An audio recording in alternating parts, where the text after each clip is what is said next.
Pandian store சீரியலில் இனி என்ன நடக்க போகுது அப்படின்னு தான் பார்க்க போகிறோம். இங்கே ராஜியை ரொம்பவே கோபமாக பேசுகிறாங்க கதிர். நான் உனக்கு என்னால் முடிஞ்ச அளவுக்கு எல்லாமே செய்கிறேன். உனக்கு காலேஜ் ஃபீஸ் கட்டுறதா இருந்தாலும் சரி தான், பஸ் ஃபேராக இருந்தாலும் சரி தான், உன்னுடைய துணிமணியாக இருந்தாலும் சரி தான், உணவு வகையாக இருந்தாலும் சரி தான், என்னால் முடிஞ்சதை நான் செய்கிறேன். நீ எதுக்கு ஹோம் டியூஷன் எடுத்துகிட்டு இருக்க? சொல்லு, எனக்கு காரணம் தெரியணும் அப்படிங்கிறாங்க.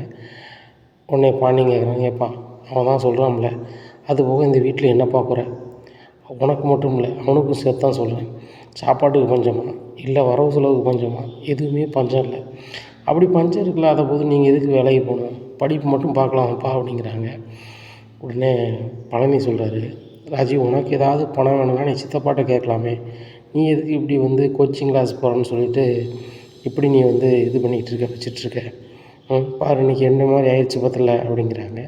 உடனே கோமதி சொல்கிறாங்க, இவ்வளோ பொய் சொல்லியிருக்கேடி, என்கிட்ட கூட ஒரு உள்ளதை சொல்லலை, கேட்டால் என்னை ஃப்ரெண்டு மாதிரி நினைக்கிறேன் அத்தைன்னு சொல்லி பேசுவேன். நீனும் பேசுவேன், மீனாவும் பேசுவேன். 2 பேரும் பேசிக்கிட்டு 2 பேரும் மறைச்சிட்டிங்கடி அப்படிங்கிறாங்க. மீனாக்காவுக்கு ஒன்றும் தெரியாது அத்தை அப்படிங்கிறாங்க. அம்மா ஒன்றும் தெரியாமல் தான் நீங்கள் குசு குசுன்னு பேசுனீங்க போல் அப்படிங்கிறாங்க. இந்த கதை சொல்கிறாங்க, யாருக்காகவும் அவள் பதில் சொல்லணும்னு அவசியம் இல்லை, ஆனால் இனிமேல் நீ போக வேண்டிய தேவையில்லை, நான் உன்னை பார்த்துக்கிறேன் அப்படிங்கிறாங்க. உடனே பாண்டியன்னு சொல்கிறாரு, நீங்கள் 2 பேருமே வேலைக்கு போகண்டா, நான் எல்லாத்தையுமே பார்த்துக்கிறேன், தயவுசெய்து நல்லா படித்து நல்ல வேலைக்கு போங்க. என்ன பெருமைப்படுத்துறதுக்கு பாருங்கள், சிரமப்படுத்துறதுக்கு பார்க்காதாங்க. எதிர்த்து வீட்டுக்காரங்க எப்போ நான் அசிங்கப்படுவோம் ஏதுப்படுவோம் அப்படின்னு நினச்சி அவங்க ரொம்ப தெளிவாக இருக்கிறாங்க. இப்படி இருக்கும்போது நம்ம ரொம்ப கேர்ஃபுல்லாக இருக்கணும், அதை மட்டும் புரிஞ்சுக்கோங்க அப்படிங்கிறாங்க. என்னை மன்னிச்சிருங்கம்மா, கதிர் ரொம்ப கஷ்டப்பட்டுட்ருக்கான். வாரத்தில் 5 நாள் ஒன்றும் டெலிவரி பண்ண வேலை பார்க்குறான். சனி ஞாயிறாவது சும்மா இருப்பான்னு பார்த்தா சனி ஞாயிறு நான் கார் ஓட்ட போகிறேன்னு சொல்லிட்டு போயிடுறான். வரும்போது உடம்புலின்னு சொல்லிகிட்டே இருக்கான். எனக்காக அவன் கஷ்டப்படுறத என்னால் பார்த்துக்கிட்டு இருக்க முடியலம்மாம்மா, அவனுக்கு ஏதாவது நான் செய்யணும், இது ஏதாவது வகையில் பிரயோஜனப்படணும் அப்படிங்க தான் வேலைக்கு போனேன், இல்லைன்னா நான் போயிருக்கவே மாட்டேன்.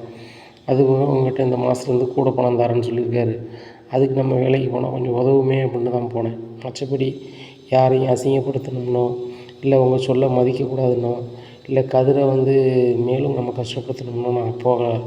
இதான் உண்மை. சித்தப்பா சொல்கிறாங்க எனக்கு தேவையானதை அவங்ககிட்ட கேட்கணும்னு சொல்லிட்டு. எனக்கு தேவையானதை எங்கள் சித்தப்பாட்ட கேட்கலாம், கதிருக்கு தேவையானதை நான் யார்கிட்ட கேட்க முடியும்? நான் தானே அதை சுமையை இறக்கி வைக்க முடியும். என் புருஷனுக்கு நான் ஹெல்ப் பண்ணாமல் யார் ஹெல்ப் பண்ணுவோம் அப்படிங்கிறாங்க. இதை பார்த்த கதிர், என் மேலே இவ்வளோ பாசம் வச்சுருக்கியா அப்படின்னு சொல்லிட்டு இது பண்ணும்போது, உன்னை என்னால் புரிஞ்சிக்க முடியுதுமா, உன் புருஷன் மேலே நீ இவ்வளோ அன்பு வச்சுருக்க, அவனும் உன் மேலே அன்பு வச்சுருக்க போய் தான் இப்படி வேலைக்கு போகிறான். என்கிட்ட வேணால் என் பையன் என்ன வேணாலும் பேசலாம், ஆனால் உன்னையும் அவர் நல்ல ஒரு கணவனாக பார்த்துட்ருக்காமா, அதை நான் பார்த்துட்ருக்கேன். அவன் என்னை எடுத்தெறிஞ்சு பேசுகிறான் வைக்கிறான்னு சொல்லி நான் பல இடத்துல சொல்லி கடந்து போனாலும் உண்மை நிலையில் பார்க்கும்போது இவ்வளோ பொறுப்பாக மாறுவானா அப்படின்னு நினைக்கும் போது எல்லாம் உன்னால் தான் அப்படின்னு நினைக்க வேண்டியிருக்கு. நீனும் அவனுக்காக எவ்வளவோ செய்கிற, இதை புரியாமல் நாங்கள் எவ்வளோ பேர் வச்சு பேசிகிட்ருக்கோம், சாரிம்மா இப்போம்மா அப்படிங்கிறாங்க. ராஜா அழுதுகிட்டே போகிறாங்க. பின்னாடியே கதிர் போகிறாங்க. போய்ட்டு எதுக்கும் கவலைப்படாத ராஜி, நான் இருக்கேன், நீ வேலைக்கு போய் எனக்கு ஹெல்ப் பண்ணணும்னு நினச்சி இப்படி பண்ணி வீட்டுக்கும் சங்கடத்தை ஏற்படுத்தி நீனும் உடம்பையும் கெடுத்துட்ருக்காத, தயவு செய்து நான் சொல்லுவதை கேளு, என்னால் முடியும் சரியா? என் பொண்டாட்டியாக உன்னை காப்பாற்றுறதுக்கு தான் நான் புருஷனாக இருக்கேன் சரியா? நீ கஷ்டப்பட்டு நான் நல்லா இருக்கணும்னு அவசியமே கிடையாது சரியா? உடல் வலி எல்லாருக்கும் இருக்கிறது தான், உழைச்சா உடல் வலி இருக்கும் சரியா? அதை நான் பார்த்துக்கிறேன். எனக்கு உடல் வலி பெருசாலாம் தெரியல, நீ இன்றைக்கி எனக்காக பங்கெடுத்து நீ ஒரு இடத்துல வேலைக்கு போய் இன்றைக்கி அசிங்கம் போட்டு நிற்கணும் போது ரொம்ப கஷ்டமாக இருக்குது அப்படிங்கிறாங்க. அப்போ தான் ராஜிக்கு ரொம்பவே சந்தோஷமாக இருக்குது, நம்மளை எப்படிலாம் நினைக்காரு அப்படின்னு சொல்லிட்டு. உடனே ராஜிக்கிட்ட சொல்கிறாங்க, நீ வேணாலும் பாரு, உன்னை நான் மகாராணி மாதிரி வச்சுப்பேன், உனக்கு என்னென்ன தேவையோ அத்தனையும் நான் வாங்கி போடுவேன், யாரும் குறை சொல்லாத அளவுக்கு நடந்துப்பேன். உங்கள் வீட்லேயே கூட ஒரு நாள் பேசுவாங்க, ராஜி மாப்பிள்ளை மாதிரி யாரும் இல்லை, நல்லா பார்த்துக்கிறாரு, என் பொண்ணு சந்தோஷமாக இருக்கான்னு சொல்லி உங்கள் அப்பாவே சொல்லுவார், ஏன் உங்கள் அம்மாலேருந்து எல்லாருமே சொல்லுவாங்க. நீ அதை பார்த்து பூரிப்படைவேன், அந்தளவுக்கு நான் பண்ணுவேன். தயவு செய்து நீ டியூஷன் எடுக்காத, இன்னொருவங்களுக்கு கல்வி போதிக்காத அப்படின்னு நான் சொல்ல மாட்டேன், ஆனால் யார் மனசையும் கஷ்டப்படுத்தி நீ போகிறது அது நல்லா இல்லை. அப்பாவை இப்படி பேசுனாங்க பார்த்தல, இதே இது எங்கள் அப்பாவை சும்மா யாரும் பேசுனாலும் விட்டு கொடுத்துட்டு விட்டுக்கவே மாட்டேன். ஆனால் இன்றைக்கி நிலைமையில் உன்னாலையும் என்னாலையும் எங்கள் அப்பா தலை குனிந்த மாதிரி ஆயிடுச்சு. எங்கள் அப்பா கோபத்தில் பேசுவார் தான், ஆனால் வந்து யாரையுமே விட்டு கொடுக்க மாட்டார். என்ன பேசினார் பார்த்தல, என் மருமக என்ன வேணாலும் செய்வா, அதை கேட்க நீ யாரியா அப்படின்னு கேட்டார். எங்கள் அப்பா வந்து எதாவது ஒன்றா நம்மளை பேசுவார், ஆனால் இன்னொரு ஆள்கிட்ட விட்டுவே கொடுக்க மாட்டார். அப்பேற்பட்ட தகப்பன் எனக்கு கிடச்சிருக்காரு. அவரை நான் மேலும் மேலும் கஷ்டப்படுத்த விரும்பலை ராஜி. ப்ளீஸ் எனக்காக நீ கேளு, தயவுசெய்து நீ ஒன்றும் செய்ய வேண்டாம். என்ன நீ புருஷனாக மதிச்ச அப்படின்னு சொன்னால் இன்னுமே நீ டியூஷன் எடுக்க போகக்கூடாது. அதுபோக நீ நான் ஹெல்ப் பண்ணணும்னு நினச்சேன் அப்படின்னா ஒன்று மட்டும் செய். இதுக்கு முன்ன ஒட்டி கோச்சிங் சென்டர் போகிறேன்னு சொல்லிகிட்டு இருந்தேன். இனிமேல் அதை செய்யாத. கண்டிப்பாக கோச்சிங் சென்டருக்கு போ. எந்த கோச்சிங் சென்டரில் எவ்வளோ ஃபீஸ் கட்ட சொல்கிறாங்க நான் கட்டுறேன், படி. என்னைய நீ வந்து சப்போர்ட்டாக இருக்குன்னு நினைக்கிறியா? நீ ஒரு அரசு ஊழியராகி அரசு ஊழியராகி இந்த வீட்டு பங்கில் நீ உன் பங்கு கொடு. அன்னைக்கு ராஜி கொடுக்கணும்னு நான் சொல்ல போகிறதில்ல, சரியா? அது வரைக்கும் நீ கொஞ்சம் பொறுமையாக இரு அப்படிங்கிறாங்க. கதிரை நான் மன்னிச்சிரு. ஒவ்வொரு நேரமும் அவங்ககிட்ட வந்து நான் வந்து இதை சொல்லணும்னு நினச்சிட்டே இருப்பேன். ஆனால் என்னால் சொல்ல முடியாமல் போச்சு, நான் மன்னிச்சிரு அப்படிங்கிறாங்க. என்கிட்டலாம் நீ மன்னிப்பு கேட்க வேணாம், சரியா? அதெல்லாம் கேட்குற அளவுக்கு நான் பெரிய ஆளும் கிடையாது, நீ சிறிய ஆளும் கிடையாது, சரியா? ஒன்றும் பிரச்சனை இல்லை. நான் சொல்கிறது மட்டும் கேளு. இன்னுமே வந்து டியூஷன் எடுக்க போக வேண்டாம், கோச்சிங் சென்டருக்கு போ, படி, வை. ஒன்றும் பிரச்சனை இல்லை. எப்படியாவது அரசு ஊழியர் ஆகும். உங்கள் வீட்டில் வந்து சொன்னாங்க பார்த்தியா, இதை விட மோசமான நிலைக்கு நீ போக தான் போகிற அப்படின்னு சொல்லி சபதம் போட்டு போகிறாங்க. அப்படி இருக்கும்போது அவங்க முன்னாடி வாழ்ந்து காட்டியே ஆகணும், சரியா? ஏதோ ஒரு வகையில் நான் உயர்ந்து காட்டணும், ஏதோ ஒரு வகையில் நீ அரசு ஊழியராகி காட்டணும். இப்படி வீடு வீடாக டியூஷன் எடுத்தால் அந்த வீட்டில் கொண்டு நீ சாப்பாடு போடுதா அப்படின்னு பேசுகிறாங்க. ஒன்றை வச்சோ என்ன வச்சோ அந்த வீடு இல்லை. நான் வேணால் வீம்புக்கு எங்கள் அப்பாட்ட பேசியிருப்பேன், நான் இப்போதோட கூடுதலாக பணம் தரேன் அப்படி இப்படின்னு பேசியிருக்கலாம். ஆனால் உண்மை நிலைமையில் என்ன அப்படின்னு பார்த்தா எங்கள் அப்பா யார்ட்டையும் காசு எதிர்பார்க்குறவர் கிடையாது. கோவத்தில் ஒரு ப்ரெஷரில் ஏதாவது பேசுவார் தான். நானும் அந்த நேரத்தில் கோவப்படுவேன் தான். ஏன்னா அவர் முகம் தானே, அவருக்குள்ளே எனக்கு கொஞ்சம் இருக்கும்ல, அவ்வளோதான். மற்றபடி எங்கள் அப்பாவை நான் பகையாளியாக பார்க்க போகிறதில்ல, என்னையும் பார்க்க போகிறதில்ல. என்னை கடந்து போகும்போது எங்கள் அம்மாட்டையோ எங்கள் அண்ணன்மார்கிட்டையோ எங்கள் மாமாட்டையோ என்னை பெருமையாக தான் பேசியிருக்காரு. ஏன் குமரேச தாத்தா கூட என்னை கூப்பிட்டு சொன்னார், கதிர் உங்கள் அப்பா முன்னாடி வந்து ஒன்று என்னெல்லாமா பேசுகிறான்ப்பா, பார்த்துக்கிட்டு தான் இருக்கேன், கேள்விப்படுறேன். ஆனால் நீ இல்லாத போது ஒன்று ரொம்ப பெருமையாக பேசுகிறான்ப்பா.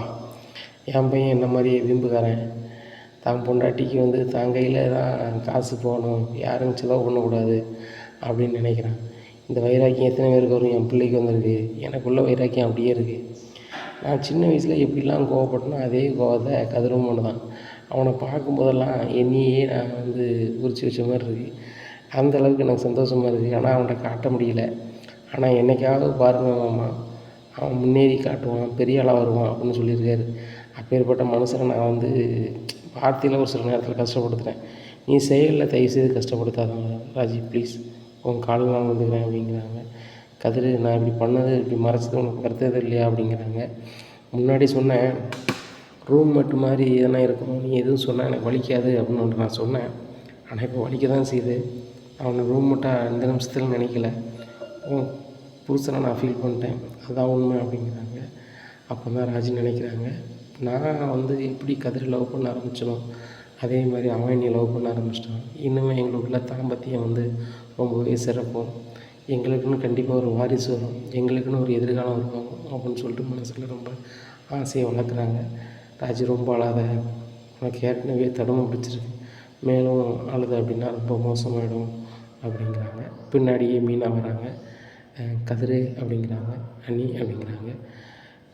என்னை மன்னிச்சிரு கதிர் அப்படிங்கிறாங்க. ஏன் நீ அப்படிங்கிறாங்க. இல்லை, நானாவது இந்த உண்மையை சொல்லியிருக்கணும். ராஜி வந்து ஹோம் டியூஷன் எடுக்க நானும் ஒரு காரணம். என் கூட வேலை பார்க்குற அந்த அக்காவை வச்சு தான் நான் வந்து ராஜியை பழக்கப்படுத்தி விட்டேன். அதனால தான் ராஜி டியூஷன் எடுக்க போனான். எவ்வளவோ சொன்னேன், அவள் கேட்கல. நான் கதிருக்கு ஹெல்ப் பண்ண போகிறேன் அப்படின்னு சொல்லிட்டு தான் போயிட்டான். நான் உனக்கு அண்ணி, வயசுக்கு மூத்தவா, உன் அண்ணன் பொண்டாட்டி, நான் வந்து உள்ளதான் உன்ட்ட சொல்லியிருக்கணும். நான் மறைச்சிட்டேன் தம்பி, நான் மன்னிச்சுக்கோ தம்பி அப்படிங்கிறாங்க. அதெல்லாம் இல்லை அண்ணி, அப்பா வந்து எந்த வீட்டில் உள்ளவங்க அசிங்கப்படுத்தும் போது கஷ்டமாக இருக்குது அண்ணி, வேறு ஒன்றும் இல்லை. அவங்களுக்கு ஏதாவது ஒரு பாயிண்ட் கிடைச்சா போதும்னு நினைப்பாங்க. இப்போ இவ வேறு ஹோம் டியூஷன் எடுக்க போனாலா, இதை வச்சு தான் அப்பா சாப்பிட்றாங்க, இந்த குடும்பம் சாப்பிடுன்னு ஒரு மாதிரி பேச ஆரம்பிச்சிட்டாங்க. அவங்களுக்கு எப்படி ஒரு வாய்ப்பு நம்ம கொடுத்துருக்கோங்க மொத்தம் கஷ்டமாக இருக்கு அண்ணி. இன்னுமே ராஜியை போகலான்னு சொல்லுங்கள் அண்ணி. அவட்ட நான் சொல்லியிருக்கேன், எனக்கு நீ ஒரு ஹெல்ப் பண்ணணும், என்னையை நீ வந்து மதிக்கிற, என் கஷ்டத்தில் நீ பங்கெடுக்கணும் அப்படின்னு சொன்னால் ரொம்ப வெறி கொண்ட வேங்கையா நீ வந்து ஒரு கவர்மெண்ட் எக்ஸாம் பாஸ் பண்ணிப்போ, அதன் மூலமாக எனக்கு நீ ஹெல்ப் பண்ணு, நான் சந்தோஷமாக ஏற்றுக்கிறேன். ஆனால் நீ வீடு டியூஷன் எடுத்து உங்கள் அப்பாவையோ எங்கள் குடும்பத்தையோ கஷ்டப்படுத்தாத. உங்கள் அப்பா என்ன தான் பேசினாலும் அவர் கண்ணீர் விட்டதை நான் பார்த்தேன் ராஜி அப்படிங்கிறாங்க. எங்கள் அப்பா கண்ணீர் விட்டாங்களா அப்படிங்கிறாங்க. பிறகு நீ டியூஷன் எடுக்க போகிற, அதுக்காக நான் வளர்த்தேன், உன்னை மகாராணி மாதிரி வச்சு தாங்கினேன்னு சொல்லிட்டாங்கல்ல அப்படிங்கிறாங்க. ஆமாம் ராஜி, உங்கள் அப்பா அழுதாங்க, நான் கூட பார்த்தேன் அப்படிங்கிறாங்க. எங்கள் அப்பா எனக்காக அழுதாரக்கா அப்படிங்கிறாங்க. உண்மையிலே அழுதாரு. அவர் வேணால் என் பொண்ணு இல்லை அப்படின்னு வாயில் சொல்லலாம், உள் மனசு சொல்லாதில்ல. பார்த்தல நகை வேணும்னு வந்தாங்க, என் பொண்ணுக்கிட்ட தான் நகை கொடுத்துருக்கேன், உங்களுக்கு என்னென்னு உங்கள் அம்மா ஒரு வார்த்தை கேட்ட உடனே உங்கள் பாட்டி, டேய் நான் இருக்கிற வரைக்கும் நீங்கள் இப்படி தான் பண்ணிட்டுருக்கீங்களா, நான் போய் சேர்ந்த பிறகு இப்படி பண்ணுங்கடா அப்படின்னு சொன்னோன்னே சண்டையை முடிஞ்சிருச்சுல. அதுக்கப்புறம் நகையை கேட்கலையே. ஏன் அந்த வீட்டில் யாருமே நகை தந்தே ஆகணும்னு சொல்லவே இல்லையே. அவங்க கோபக்காரங்க தான், உன் மேலே இன்னும் பாசம் வச்சுருக்க தான் செய்தாங்க. உங்கள் 2 பேர்கிட்டையும் நான் ஒன்றே ஒன்று தான் சொல்லணும். அதுக்கு தான் நான் வந்து இவ்வளோ பிரச்சனைக்கு மத்தியில் உங்கள் ரூமுக்கு வந்தேன். நான் பேசலாமா அப்படின்னு. சொல்லுங்கள் நீ அப்படிங்கிறாங்க. கொஞ்சம் கதவை உடைச்சிக்கிறேன் கதிரி அப்படிங்கிறாங்க. கதவை உடைக்காங்க. என்ன நீ அப்படிங்கிறாங்க. ஒன்றுமில்ல, உங்கள் 2 பேருக்கும் பிடிக்காம தான் கல்யாணம் பண்ணிக்கிட்டீங்க. உங்கள் கல்யாணம் நடக்க நானும் ஒரு காரணம். பல முறை வேணான்னு சொன்னேன், அத்தை வந்து முடிச்சு வச்சாங்க. இருந்தாலும் அதுக்கு நானும் ஒரு காரண பொருள் தான். அது என்றைக்கு தெரிய போதோ, அது என்ன நிகழ்ச்சி நடக்க போதோ எனக்கு தெரியல. ஆனாலும் அந்த நிகழ்ச்சி தெரியுதுக்கு முன்னக்கூட்டி நீங்கள் 2 பேரும் ஒரு குழந்தையோ குட்டியோ பெற்று எடுத்துருக்கணும். அப்படி எடுத்தால் மட்டும்தான் இந்த 2 குடும்பமும் ஒன்று சேரும் அப்படிங்கிறாங்க. ராஜி சொல்கிறாங்க, அது எப்படிக்கா சேரும் அப்படிங்கிறாங்க. ஏன் சேராது? இந்த நகையை உனக்கு தான் அவங்க அம்மா கொடுத்தாங்கன்னு சொன்னோன்னே அந்த ஸ்பீடு அப்படியே குறைஞ்சிருச்சு. நகையை அவங்க கேட்கல, சும்மா என்னத்தையோ சண்டை போடணும்னு போட்டாங்க. ஏன் சண்டை போட்டாங்க? அந்த சண்டையில் பெரும்பாலும் நீ எப்படி வீடோட பிடிஷன் என் மூளை எடுக்க விடலான்னு சொல்லி மாமாட்ட கேள்வி தான் கேட்டாங்க. அவங்க ஆதங்கத்தை கேட்டாங்க. அப்போ தான் மாமா அவன் மேலே எவ்வளோ உரிமை வச்சுருக்காரு, நம்ம மேலே எவ்வளோ உரிமை வச்சுருக்காரு நம்மளுக்கும் தெரிஞ்சு முடிஞ்சிச்சு. என் மருமோ இன்னும் செய்வா, அதை கேட்க நீங்கள் யாருடா அப்படின்னு சொல்லி கேட்டார். அதில் மாமாவோட அன்பு புரியுது. அவங்க எப்படி டியூஷன் எடுக்க விடலாம் அப்படிங்கும்போது அவங்க அன்பு புரியுது. ஏன் குமார்லேருந்து உங்கள் சித்தப்பாவிலேருந்து யாருமே எதுவுமே கேட்கலையே. ஏன் உன் மேலே அவ்வளோ பாசம் வச்சுருக்காங்க. அதை புரிஞ்சுக்க ராஜி. சீக்கிரம் நீங்கள் 2 பேரும் கணவன் மனைவியாக வாழ்ந்து ஒரு வாரிசோடு நீங்கள் என்றைக்கு இந்த ரூம் விட்டு வெளில வரீங்களோ அன்னைக்கு இந்த 2 குடும்பமும் ஒன்று சேர்ந்துருக்கும். நம்ம வீட்டு ஹாலில் 2 பேர் குடும்பமும் இருக்கும். இதான் உண்மை. இப்போ எனக்கு ஒரு குழந்த பிறகு எங்கள் அப்பா அம்மா சேரலை, அது 2வது புறம். எதிர்த்தாப்புலேயே ராஜி அம்மாவையும் அப்பாவையும் வச்சுக்கிட்டு 2 தலைமுறையாக பகைமைத்தன்மையில் யாரும் வாழ முடியாது. என் புருஷன் எப்படி வைராக்கியமாக நான் வந்து கவர்மெண்ட் ஊழியராகி உங்கள் வீட்டுக்கு வருவேன், அன்னைக்கு நீங்கள் மீனா வேணும், என் மாப்பிள்ளை வேணும் தேடி வருவீங்க அப்படின்னு சொல்கிறாரோ அதே மாதிரி தான் ராஜி அரசு ஊழியராக. கதிர் ராஜுவும் சேர்ந்தும் சீக்கிரம் ஒரு வாரிசு உண்டு பண்ணுங்க. இதுதான் உங்கள் எதிர்காலத்துக்கு நல்லது. உங்கள் வீட்லேயும் உன்னை கெட்டு போயிடுவா, இன்னும் அவ்வளோதான் அப்படின்னு நினச்சிட்ருக்காங்க கதிர் ராஜி. அதனால் சீக்கிரம் ஒரு வேலைக்கு போ.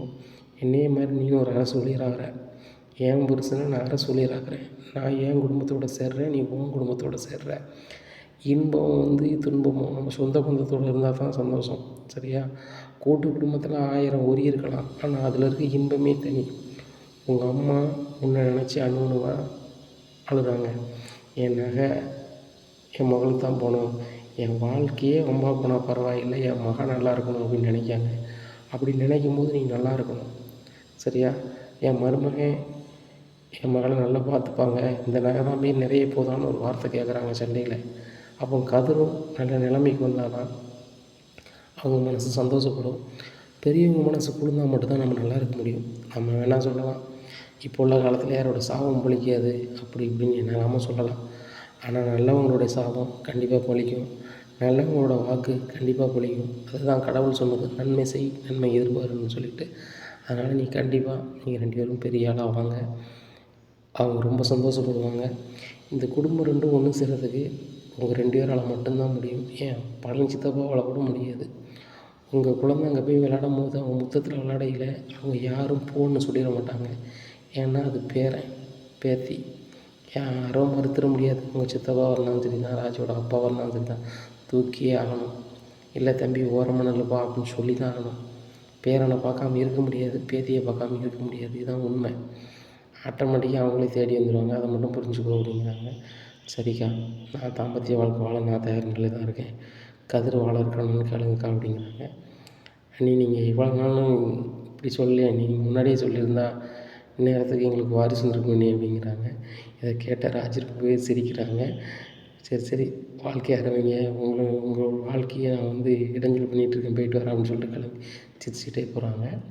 இங்கே செந்தில் பார்க்குறாரு, என்னடி வீட்டில் என்ன ரணக்கூடம் நடந்துகிட்ருக்கு, நீ சிரிச்சிட்டு வந்துட்டுருக்க அப்படிங்கிறாங்க. இல்லைங்க, அவங்களுக்கு சொல்லி புரிய வச்சுட்டு வரேன் அப்படிங்கிறாங்க. நீ தான் சொல்லி அங்கேயே சேர்த்து விட்ருப்ப, என்னோடய கெஸ்ஸிங் எனக்கு தெரியுது அப்படிங்கிறாங்க. முதல்ல நீங்கள் ரூமுக்கு வாங்க அப்படிங்கிறாங்க. சொல்லு அப்படிங்கிறாங்க. நான் தாங்க இது பண்ணி விட்டேன் அப்படிங்கிறாங்க. உனக்கு எவ்வளோ திமிரு மீனா, நீ கவர்மெண்ட்டில் வேலை பார்க்கணும், உனக்கு இவ்வளோ திமிரா அப்படிங்கிறாங்க. இங்கே பாருங்கள், நான் கவர்மெண்ட்டில் வேலை பார்க்குறேன், பார்க்கல, அந்த திமிரு கிடையாது. ராஜி என் புருஷனுக்கு நான் ஹெல்ப் பண்ணணும், என்ன பண்ணலாம் அப்படின்னு என்கிட்ட கேட்டான். என்னால் முடிஞ்ச ஐடியாவை நான் சொல்லுவேன் தான். அவன் என் தங்கச்சியாக நினச்சி நான் செஞ்சேன். மற்றபடி ஒன்றுமே இல்லை. தான் புருஷன் கஷ்டப்படும் போது எந்த ஒரு மனைவியும் சந்தோஷமாக இருக்க மாட்டான். அவள் சந்தோஷமாகவே இல்லைங்க. ராஜி வந்து ஒரு வேலைக்கு போகும்போது தான் தன் புருஷனுக்கு நம்ம ஹெல்ப் பண்ணுவோம் கண்டிப்பாக அப்படிங்கிறது சந்தோஷம் இருந்துச்சு. அப்படி இருக்கும்போது வந்து நான் என்னங்க தப்பு பண்ணதான் நான் உணர முடியும் அப்படிங்கிறேன். நீ சொல்லுது சார் தாண்டி, நீ சேர்த்து விட்டதுனால வீட்டில் எப்படிலாம் பிரச்சனை வருது பாருங்கள் அப்படிங்கிறாங்க. இல்லைங்க, கலகம் இருந்தால் தான் வழி பிறக்குன்னு சொல்லுவாங்க. கண்டிப்பாக ஒரு வழி பிறக்க போகுது. இது வரைக்கும் மேடு பள்ளங்கள் தெரியாமல் அந்த கதிரூர் ராஜுவும் இருந்தாங்க. இன்றைக்கி அவங்க புரிஞ்சுக்கிட்டாங்க. இன்னும் அவங்க பெரிய ஆளாக வருவாங்க. அவங்க யாருமே தடுக்க முடியாது. பாருங்கள், கதிரும் தொழிலில் ஜெயிச்சு பெரிய ஆளாக வருவான், ராஜு பெரிய அரசூழியர் ஆகுவான் அப்படிங்கிறாங்க. ஆமாங்க, நீங்கள் வேறு எங்கள் அப்பாட்ட சபதம் போட்டிங்களா, சீக்கிரம் அரசூழியர் ஆயிடுவேன்னு சொல்லிட்டு அப்படிங்கிறாங்க. ஆமாம் மீனா, போட்டேன், அதான் என்ன செய்யணும்னு தெரில அப்படிங்கிறாங்க. போட்டேங்க, என்ன செய்யணும்னு தெரியலையா, முதல்ல வந்து எப்படியாவது அதுக்கு முயற்சிகளை பண்ணுனா தான் நான் எங்கள் குடும்பத்தோடு சேர முடியும். ராஜி மாதிரி நானும் மன கஷ்டத்தில் இருக்க முடியாது. அத்தையை பார்க்கும்போது தெரியுது, 30 வருஷமாக அவங்க வந்து வேதனைப்பட்டுருக்காங்க. அதை நீங்கள் கண் கூட பார்க்கிங்க. எங்கள் அப்பாவையும் எங்கள் அம்மாவையும் பார்க்க முடியாமல் நான் எவ்வளோ கஷ்டப்படணும்னு உங்களுக்கும் தெரியணும் அப்படிங்கிறாங்க. கண்டிப்பாக மீனா, நானும் எங்கள் அப்பாட்ட பேசி புரிய வைக்கிறேன். குமரேஷ் தாத்தாட்ட சொன்னால் அவர் சொல்லிடுவார் அப்படிங்கிறாங்க. நான் வேணால் அம்மாட்ட பேசட்டுமா அப்படிங்கிறாங்க. தாய்க்கு நல்லா இருப்பேன், இப்போ எங்கள் அப்பா என்ன மனநிலையில் இருக்காருன்னு தெரில, அதனால் வந்து பிறகு பேசிக்கலாம் அப்படிங்கிறாங்க. எங்கள் பிறகுன்னு சொல்லிக்கிட்டு இருக்காதுங்க, எக்ஸாமுக்கு கால்பர் பண்ணியிருக்கான். இந்த நேரத்தில் நீங்கள் படிக்க ஆரம்பிச்சிங்கன்னா கண்டிப்பாக போயிடலாம், ராஜி நான் எழுதி வைக்க போகிறேன் அப்படிங்கிறாங்க. இதுக்கு டிகிரி வேண்டாமா அப்படிங்கிறாங்க. 10th லெவலில் தாங்க போட்டிருக்கான். ராஜிக்கு எலிஜிபிள் இருக்கும், உங்களுக்கும் எலிஜிபிள் இருக்கும், நீங்கள் தான் டிகிரி முடிச்சிருக்கீங்களே, அழகாக எழுதலாம், ஏன் அரசி கூட எழுதலாம் அப்படிங்கிறாங்க. சரி சரி அப்படின்னு சொல்லிட்டு நான் இது பண்ணிட்டேன், கொஞ்சம் வெளில போய்ட்டு வரேன் அப்படின்னு சொல்லிட்டு கிளம்புறாரு. எங்கெங்க கடைக்கு போகலையா அப்படிங்கிறாங்க. கடைக்கு தான் போகிறேன் அப்படிங்கிறாங்க. கடைக்கு போயிடுறாங்க. இந்த சூழ்நிலையில் பாண்டியன் பயணமாக கடைக்கு வராமல் இருக்கார். ஒரு ஊர் ஓரமாக ஒரு அமைதியாக உட்காந்துட்ருக்காரு. என்ன மச்சான், இன்னும் அங்கே நடந்தே தான் நினச்சிட்ருக்கீங்களா அப்படிங்கிறாங்க பழனி. எப்படி மாப்பிள்ள மறக்க முடியும், உங்கள் அண்ணன்மார் வந்து ரொம்ப சீப்பாக நினைக்கிறாங்க என்னையும் என் பிள்ளைகளையும். கண்டிப்பாக என் பிள்ளைகள்லாம் நல்ல நிலைமைக்கு வரணும்னு நினச்சி தான் உட்காந்துட்ருக்கேன் அப்படிங்கிறாங்க. அதுக்கு நம்ம என்ன மச்சான் செய்ய முடியும், கதிர் அவனால் முடிஞ்ச உதவியை செய்கிறான். அவன் உணவு டெலிவரி பண்ணிகிட்ருக்கான். அதில் அவனுக்கு 10% அவன் கிடைக்க 5% கிடைக்கும், நம்மளுக்கு என்ன மச்சான் தெரியும் அப்படிங்கிறாங்க. இப்போ அவ்வளோதான் கிடைக்குமா அப்படிங்கிறாங்க. ஆமாம் மச்சான், ஒரு உணவை டெலிவரி பண்ண போகிறான், ஆனால் அதில் 10% கொடுப்பாங்க, இதை மாதிரி வச்சு தான் இது பண்ணுவோம் அப்படிங்கிறாங்க. அப்படி பண்ணி எப்படிடா அந்த குடும்பத்தை காப்பாற்ற முடியும், எப்படிடா இவ்வளோ பணம் கொடுக்குறான் வீட்டு செலவுக்கு அப்படிங்கிறாங்க. அது என்ன மச்சான் தெரியும், ஏகப்பட்ட வேலை பார்ப்பான், சைக்கிள்லேயே மிதித்து ஒரு நாளைக்கு 1000 ரூபா சம்பாதிக்கிறது சாதாரண விஷயம் கிடையாது மச்சான் அப்படிங்கிறாங்க. 1000 ரூபா சம்பாதிக்கிறானா அப்படிங்கிறாங்க. ஆமாம் மச்சான், ரொம்ப கஷ்டப்படுறான், கிட்டத்தட்ட ஒரு நாளைக்கு 30-40 கிலோமீட்டர் சைக்கிள் எடுக்கிறான், உடம்பு என்னத்துக்காகவும் தெரில அப்படிங்கிறாங்க. இதை கேட்டால் பாண்டியன் அப்படியே அழ ஆரம்பிச்சிடுறாரு. என்ன மச்சான் அழுறீங்க அப்படிங்கிறாங்க. இல்லை மாப்பிள்ள, ரொம்ப மனசு கஷ்டமாக இருக்குது, என் பிள்ளைகள் எல்லோரும் நல்லா இருக்கணும்னு சொல்லி தான் நான் கஷ்டப்பட்டு பாடுபட்டு இந்த நிலைமைக்கு வந்தேன். ஆனால் என் பிள்ளைகளுக்கு காலத்தில் கல்யாணத்தை முடிச்சுட்டு இப்படி அதோட எதிர்காலத்தை நோக்கி ரொம்ப சங்கடப்பட்டு கிடக்கு. நான் ஹெல்ப் பண்ணுறேன்னு சொன்னாலும் கேட்க மாட்டேங்க அந்த கதிர், அதை நினச்சி தான் ரொம்ப இதாக இருக்குது அப்படிங்கிறாங்க. மச்சான், நம்ம என்ன ஒன்று பண்ணுவோம் மச்சான் அப்படிங்கிறாங்க. என்ன அப்படிங்கிறாங்க. அவன் உணவு டெலிவரி பண்ணுறான், நமக்கு ஒரு 1000 ரூபா கிடைக்கிது, நம்ம மளிகை பொருளெல்லாம் வந்து டெலிவரி பண்ணதுக்கு ஒரு ஆப் மாதிரி உருவாக்குவோம் மச்சான், உருவாக்கி அதில் டெலிவரி பண்ண பொறுப்பை வந்து கதிர் கொடுத்துருவோம் அப்படிங்கிறாங்க. அது சூப்பர் ஐடியா தானே, ஆனால் கதிர் நம்ம கடைக்கு செய்வானா அப்படிங்கிறாங்க. இதை வேணால் நம்ம சொல்லிக்கலாம் மச்சான், நீ எவ்வளோ டெலிவரி பண்ணுறியோ அத்தனை % வாங்கிக்கான்னு சொல்லிடுவோம் அப்படிங்கிறாங்க. சூப்பர் யோசனைடா, சூப்பர் யோசனை, அதையும் பண்ணி விட்டுலாம், ஒன்றும் பிரச்சனை இல்லை. அதுக்கு என்ன பண்ணணும் அப்படிங்கிறாங்க. எனக்கு தெரிஞ்ச ஒரு படித்த தம்பி இருக்கான், போய் பார்ப்போம் மச்சான் அப்படிங்கிறாங்க. சரி வா அப்படின்னு சொல்லிட்டு போகிறாங்க. அவர்கிட்ட நடந்த விஷயத்த சொல்கிறாங்க. அப்போ அவர் மளிகை கடைக்கு ஒரு ஆப் உருவாக்குறாரு, அதில் நிறைய ஆர்டர் வரும் அப்படிங்கிறாங்க. உடனே சரி ரைட் இன்றைக்கி இது சொன்னோம் பேசலாம் அப்படிங்கிறாங்க வீட்டில். சரி மச்சான் அப்படின்னுட்டுருக்காங்க. அப்போ தான் அவருக்கு ஒரு யோசனை வந்து பழனி கடையில் இரு, இந்த யோசனை அப்படி இருக்கட்டும், கதிர்கிட்ட பேசிட்டு இப்படி செய்யலாம். ஆனால் இன்னொரு யோசனை இருக்குது, நான் போயிட்டு வரேன் அப்படின்னு சொல்லி நேராக கதிர் உணவு டெலிவரி பண்ண கடைக்கு ஆஃபீஸுக்கு போனார். ஆச்சு வணக்கம் அப்படிங்கிறாங்க. யாருங்க நீங்கள் அப்படிங்கிறாங்க. இங்கே உணவு டெலிவரி பண்ண ஒரு கதிர்னு ஒரு பையன் வராங்களா அப்படிங்கிறாங்க. அவனால் எதுவும் பிரச்சனையா சார், அவன் டெலிவரி பண்ணுறான் எதுவும் பிரச்சனை பண்ணுறானா அப்படிங்கிறாங்க. ஒரு பிரச்சனை பண்ணல சார், அவன் என்னோடய சொந்த பையன் சார். அவன் சின்ன வயசுலேயே கல்யாணம் முடிச்சிட்டான். கல்யாணம் முடிச்சுட்டு என்கிட்ட எந்த பணமும் எதுவுமே வாங்க மாட்டான். என் பொண்டாட்டியாக இருக்கட்டும், எனக்காக இருக்கட்டும், எந்த செலவுமே நாங்கள் தான் பார்த்துப்போம்னு சொல்லிட்டு உணவு டெலிவரி பண்ணுறான். அதுபோக சைக்கிளில் போய் வீடு வீடாக டெலிவரி பண்ணுறான் அப்படிங்கிறாங்க. சார் அவன் பைக்கில் தானே சார் போயிட்டு இருந்தான் அப்படிங்கிறாங்க. இல்லை சார், ஒரு மாதமாக அவன் சைக்கிளில் தான் போயிட்டுருக்கான் அப்படிங்கிறாங்க. சார் ஒரு மாதமாக சைக்கிளே டெலிவரி பண்ணி இவ்வளோ பணம் எங்கிட்ட சம்பளம் வாங்கியிருக்காரா அப்படிங்கிறாங்க. எவ்வளோ வாங்கியிருக்காரு அப்படிங்கிறாங்க. கிட்டத்தட்ட 23,000 வாங்கியிருக்காரு சார் அப்படிங்கிறாங்க. 23,000 வாங்கியிருக்காரா? அவருக்கு ஏதாவது ஒரு உதவி செய்யணும் சார் அப்படிங்கிறாங்க. சார் நானே இந்த ஆஃபீஸை கொடுத்துட்டு பேசாமல் என் பசங்களோட போய் உட்காந்துக்கலான்னு பார்க்குறேன். எனக்கு ப்ரெஷர் ஓவராக இருக்குது. இந்த தொழிலெலாம் கொஞ்சம் வயசு இறந்தாலும் ஆயிடுச்சு, அதனால் கொடுத்துட்டு போயிடலான்னு பார்க்குறேன் அப்படிங்கிறாங்க. உடனே சார் இப்போ தான் சார் உங்கள்கிட்ட வேலை பார்க்குறேன், இப்போ கொடுத்துட்டு போகணுன்னு சொன்னால் என் பையனுடைய எதிர்காலம் என்ன சார் ஆகும் அப்படிங்கிறாங்க. வேணா உங்கள் பையனை வாங்கி நடத்த சொல்லுங்கள், நீங்கள் வேணால் முதலீடு பண்ணிட வேண்டியதானே, நான் இதுக்கு ஒரு 5,00,000 செலவு பண்ணியிருக்கேன், நீங்கள் 5,00,000 கொடுங்க, நீங்களே எடுத்துக்கிடுங்க அப்படிங்கிறாங்க. 5,00,000 தருது மேட்டர் இல்லை சார், 5,00,000 நான் தந்தோம்னா என் பையன் வேலை பார்க்க மாட்டான் சார், அதுதான் பிரச்சனை. நீங்கள் பணம் கொடுத்து நான் வேலை பார்க்கணுமான்னு கேட்பான் அப்படிங்கிறாங்க. அப்படியா சொல்கிறீங்க அப்படின்னு சொல்லிட்டு ரொம்ப யோசிக்கிறாங்க.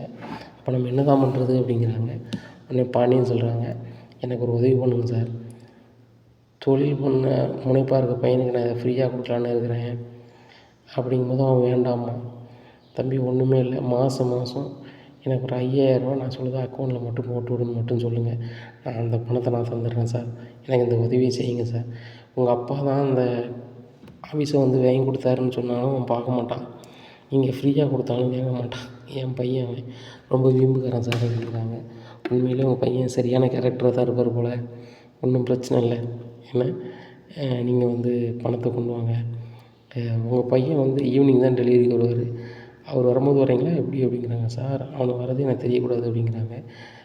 சரி ரைட், அப்போ பணத்தை நாளைக்கு கொண்டு வாங்க அப்படிங்கிறாங்க. இல்லை சார், அவன் இன்றைக்கி வரலை, காலேஜ் போயிட்டான், இப்போமே கொண்டு வந்துடுறேன் சார் அப்படிங்கிறாங்க. பணம் இருக்கா உங்களுக்கு அப்படிங்கிறாங்க. இருக்குது சார் அப்படின்னு சொல்லி நேராக பேங்க்கு போகிறாரு.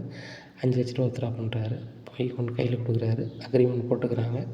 போட்டு சார் நீங்கள் கதிர்கிட்ட கொடுத்துடணும் சார் அப்படிங்கிறாங்க. கொடுத்துட்றேன், நானே கொடுக்குற மாதிரி கொடுத்துட்றேன், மாதம் ஒரு 5,000 மட்டும் இந்த அக்கௌண்ட்டில் போட்டு சொல்லிடுறேன் அப்படிங்கிறாங்க. சரி சார் அப்படிங்கிறாங்க. இதுவுமே அவன் பணம் எனக்கு தரணும் இல்லை சார், ஏன்னு கேட்டால் அப்படின்னா தான் சார் இது வாங்கிக்குவான் அப்படிங்கிறாங்க. சரி ரைட்டு அப்படிங்கிறாங்க.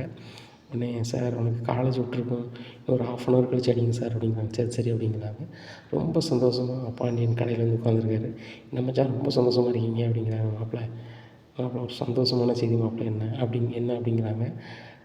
தற்செயலாக வந்து கதிரோட உணவு டெலிவரி பண்ண ஓனரை பார்த்தேன், அவர் வந்து கதிர்கிட்டே தன்னுடைய கம்பெனி கொடுக்குன்னு சொல்லி பேசுகிறாரு அப்படிங்கிறாங்க. அப்படியே மச்சான் ரொம்ப சந்தோஷம் அப்படிங்கிறாங்க.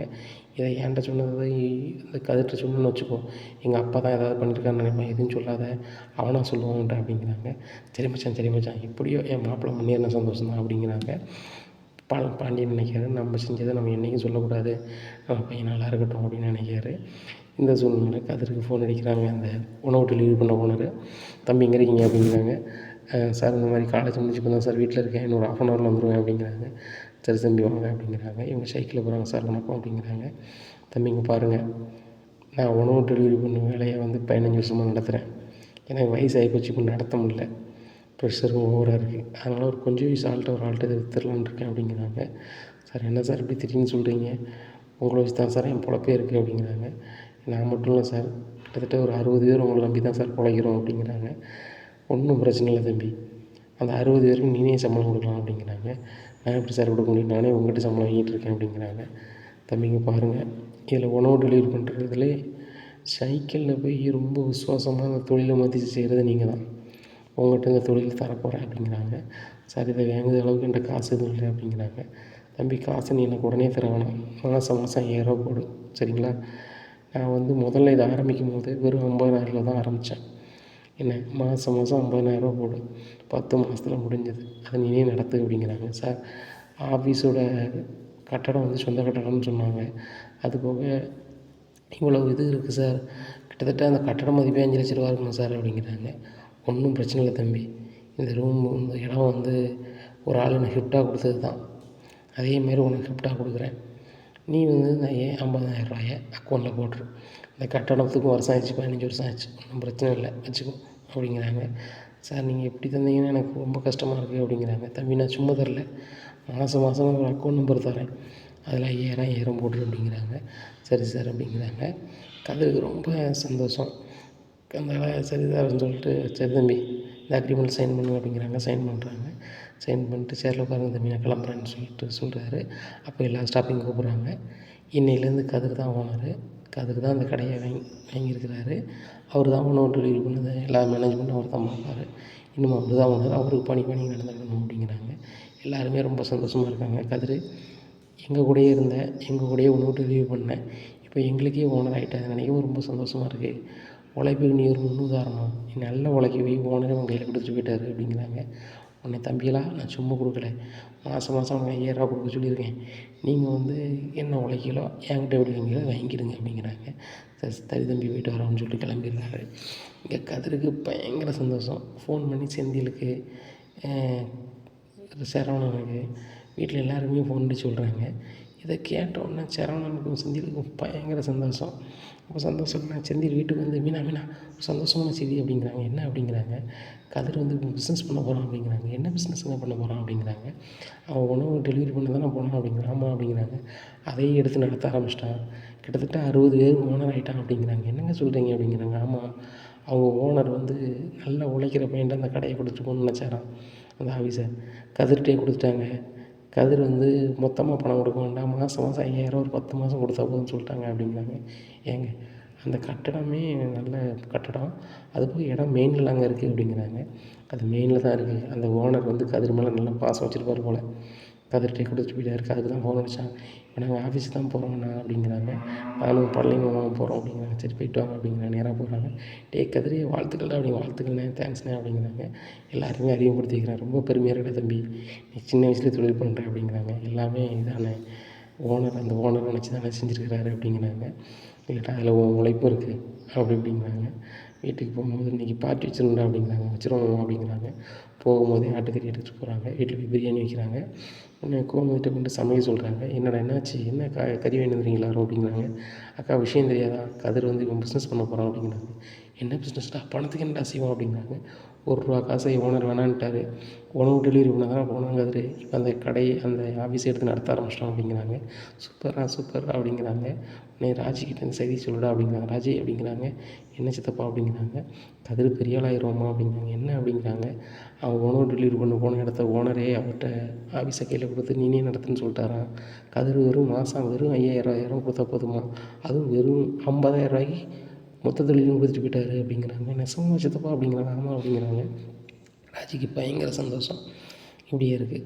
இந்த சூழ்நிலையில் பாண்டியன் வீட்டுக்கு வர்றாங்க. என்ன கோமதி பிரியாணி மணக்கு அப்படிங்கிறாங்க. ஏங்க இன்றைக்கி ஒரு சந்தோஷமான செய்திங்க, கதிர் வேலை பார்த்த இடத்துலேயே ஓனரே வந்து அந்த கடையை நடத்த சொல்லிட்டாரான் கதிரை அப்படிங்கிறாங்க. அப்படியே ரொம்ப சந்தோஷம் அப்படின்னு சொல்லிட்டு ஒன்றும் தெரியாத மாதிரியே இருக்கார். சரி நல்லா இருந்தால் சரி தான் அப்படிங்கிறாங்க. உடனே அவன் வாங்கிட்டு வந்த கறியில் தாங்க நீ பிரியாணி ஆக்குறேன் அப்படிங்கிறாங்க. ரொம்ப சந்தோஷமாக பாண்டியன் எல்லாருமே சாப்பிட்றாங்க. அங்கே சரவணன் ரொம்ப சந்தோஷமாக இருக்கார் சென்னையில். உடனே மயில்கிட்ட சொல்லுதாங்க. மயில் ஒரு சந்தோஷமான செய்தி அப்படிங்கிறாங்க. என்ன அப்படிங்கிறாங்க.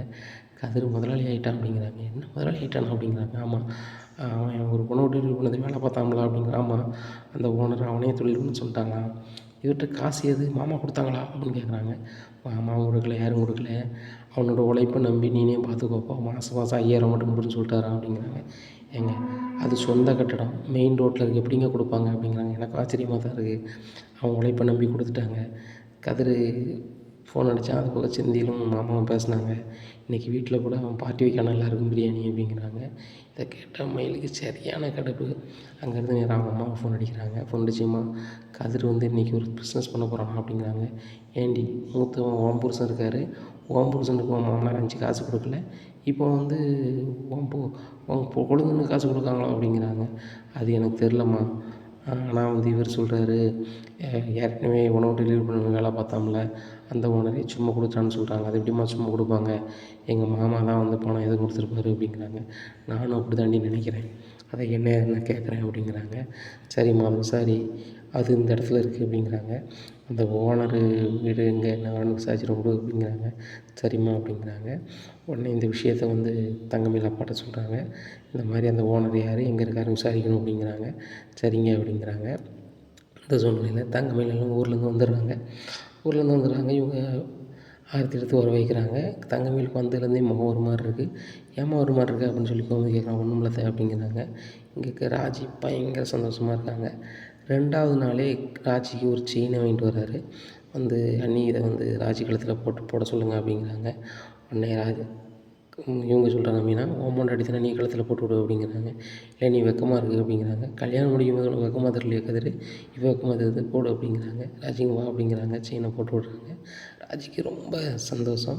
பரவாயில்ல என் பையன் தொழில் ஆரம்பித்த உடனே எனக்கு வாங்கிட்டு வந்துட்டான் அப்படிங்கிறாங்க. மயிலுக்கு கூட கொஞ்சம் எரியுது, வயிறு எரியுது. உடனே ரூமுக்கு போய் அம்மா நீ விசாரிக்கலையா அப்படிங்கிறாங்க. உங்கள் அப்பா அனுப்பிவிட்ருக்கண்டி அப்படிங்கிறாங்க. அங்கே போய் தங்கமயில் அப்பா விசாரிக்கிறாங்க. இந்த கடையை எப்படி நீங்கள் வந்து இந்த ஆஃபீஸை எப்படி நீங்கள் அவனுக்கு கதிருக்கு கொடுத்தீங்க அப்படிங்கிறாங்க. அப்பா காசு தந்தார், 5,00,000 தந்தார். அதனால் நான் விற்கணும்னு நினச்சேன். அவன் அப்பாட்ட விற்றுட்டேன். அவங்க அப்பா வெளியே தெரியாமல் கொடுக்கணும்னு சொன்னார், அதெல்லாம் கொடுத்தாச்சு அப்படிங்கிறாங்க. ஓ அப்படியா, பாண்டி தான் வாங்கி கொடுத்துருக்காரா அப்படின்னு சொல்லிட்டு நினச்சிட்ருக்காங்க. இந்த சூழ்நிலையில் அந்த ஒரு சீட்டு கம்பெனியில் பணம் கட்டிகிட்டே வராரு. அங்கே ஒரு பைக் ஒன்று சீட்டாக விழுது. ஒரு பைக்கு விழுந்துட்டு அப்படின்னு சொல்லி ஃபோன் அடிக்கிறாங்க. அப்போ கதிருக்கு ஃபோன் அடித்து கூப்பிட்டோன்னா கதிர் வாங்கி கொண்டு கொடுக்காரு. ராஜினி வந்து நடந்து போவானா, இந்த பைக்லேயே காலேஜ் போ அப்படிங்கிறாங்க. உடனே மீனா சொல்கிறாங்க, மகாராணி மாதிரி தாங்குதேப்பா பொண்டாட்டியை, நீ வந்து பிஸ்னஸ் ஆரம்பித்து ரொம்ப நாள் ஆகலை, அதுக்குள்ளே நல்ல நிலைமைக்கு வந்துட்டேப்பா அப்படி இப்படிங்கிறாங்க. உடனே ராஜி என் புருஷன் கூட எனக்கு பைக் வேணும்னு கூட சொன்னதில்லை அப்படிங்கும்போது செந்தில் சொல்கிறார், என்கிட்ட எங்கம்மா காசு இருக்குது அப்படிங்கிறாங்க. இல்லைங்க என்கிட்டயே காசு இருந்தாலும் நீ ஏன் மீனா பஸ்ஸில் போகிற, ஒரு பைக் வாங்கி பைக்கில் போ அப்படின்னு சொன்னதே கிடையாது. நீங்கள் பைக்கில் கொண்டு விடுவீங்க, இல்லை பஸ்ஸில் போக சொல்லுவீங்க, இந்த மாதிரி தான் பண்ணுவீங்க. ஆனால் கதிரை பார்த்தீங்களா, அவன் பொண்டாட்டிக்கு ஒரு பைக் வாங்கி கொடுத்துட்டான் அப்படிங்கிறாங்க. அண்ணி நான் ஒரு சீட்டு போட்டிருந்தேன் அண்ணி, அது 7வது சீட்டில் விழுந்துருக்கு, அதை தான் வாங்கி கொண்டு கொடுக்குறேன். இப்போ என்கிட்ட பைக் வாங்கலாம் காசு இல்லை அண்ணி, இப்போ தானே அண்ணி பிஸ்னஸ் ஸ்டார்ட் பண்ணியிருக்கேன், இந்த செயின் வாங்குறதுக்கே ரொட்டேஷன் பண்ணி தான் அண்ணி வாங்கினேன் அப்படிங்கிறாங்க. இல்லை கதிர், அந்த மனசு வேணும்ல, அந்த பைக்கை நீ விற்றுட்டு கூட காசு ஆக்கியிருக்கலாம், அதை ராஜியை கொண்டு கொடுத்து அதை காலேஜுக்கு போகணுன்னு யார் சொல்லுறது, என்ன மனம் வரும் அப்படிங்கிறாங்க. இதுதான் ஒய்ஃப் மேலே புருஷனுக்கு உள்ள பாசம் அப்படிங்கிறாங்க. உடனே கதிர் சிரிக்கிறாங்க, ராஜின்னு சிரிக்கிறாங்க. தேங்க்ஸுங்க அப்படிங்கிறாங்க. உடனே மீனா கேட்குறாங்க, எப்போவுமே கதிருக்கு தானே சொல்லுவேன், இப்போ என்ன பைக் தானே தேங்க்ஸுங்க, அங்கே செயின் வாங்கி போடாமல் கூட சொல்லலை அப்படிங்கிறாங்க. நீங்கள் போங்கக்கா, என் புருஷன் எனக்கு பைக் வாங்கியிருக்காரு, எனக்கு ரொம்ப சந்தோஷமாக இருக்குது அப்படிங்கிறாங்க. ராஜி அப்படிங்கிறாங்க. நீ கிண்டல் பண்ண ஆகிடுச்சு சும்மா ரெடி அப்படிங்கிறாங்க. சீக்கிரம் ஒரு புல்லை குட்டி பத்திரடி, நான் சொன்ன மாதிரி 2 குடும்பம் ஒன்று சேர்ந்துருவோம் அப்படிங்கிறாங்க. இங்கே தங்கமயில் ரொம்ப கடுப்பாக ரூமுக்கு போகிறாங்க. 2 குடும்பம் ஒன்று சேர்ந்துட்டுனா நான் தெருவில் போகிறதா அப்படின்னு சொல்லிட்டு மனசு நினச்சிட்டு, அம்மா விசாரிச்சோம்னா விசாரிச்சாரா, அப்பா விசாரிக்கலையா அப்படிங்கிறாங்க. விசாரிச்சுட்டு வந்து இப்போ தாண்டி நிற்காரு. ஏங்க அந்த கடையை எப்படி கொடுத்தாங்களா அப்படிங்கிறாங்க. பாண்டியன் தான் 5,00,000 பணம் கொடுத்து இந்த மாதிரி அந்த ஆஃபீஸை வாங்கி கொடுத்துருக்காரு அப்படிங்கிறாங்க. என்னது பாண்டி வாங்கி கொடுத்துருக்காரா, மூத்த பையன் இருக்கும்போது அவர் வந்து அவங்களுக்கு வாங்கி கொடுப்பாரோ, அப்போ என் மருமகன் இழிச்சு வாங்கினா அப்படிங்கிறாங்க. அப்படி தான் நான் நினைக்கிறேன். தங்கமயில் ரொம்ப வரமாக இருக்கான்னு நினச்சேன். ஆனால் வந்து அவன் புருஷனையும் ஏமாற்றிட்டு தான் இருக்கார் பாண்டியன் வந்து அந்த ஆஃபீஸை கொடுத்தது மட்டும் இல்லாமல் அந்த பணம் நான் தான் கொடுத்ததுன்னு யாருக்கும் தெரியக்கூடாதுன்னு சொல்லிட்டு அந்த ஓனர்கிட்ட சொல்லியிருக்காரு. அந்த ஓனரும் அதை சொல்லாமல் மாதம் வெறும் 5,000 இருந்தால் போதும், அதுவும் இந்த அக்கௌண்ட் அனுப்புங்கன்னு சொல்லி ஒரு அக்கௌண்ட் நம்பரை கொடுத்துருக்காரு.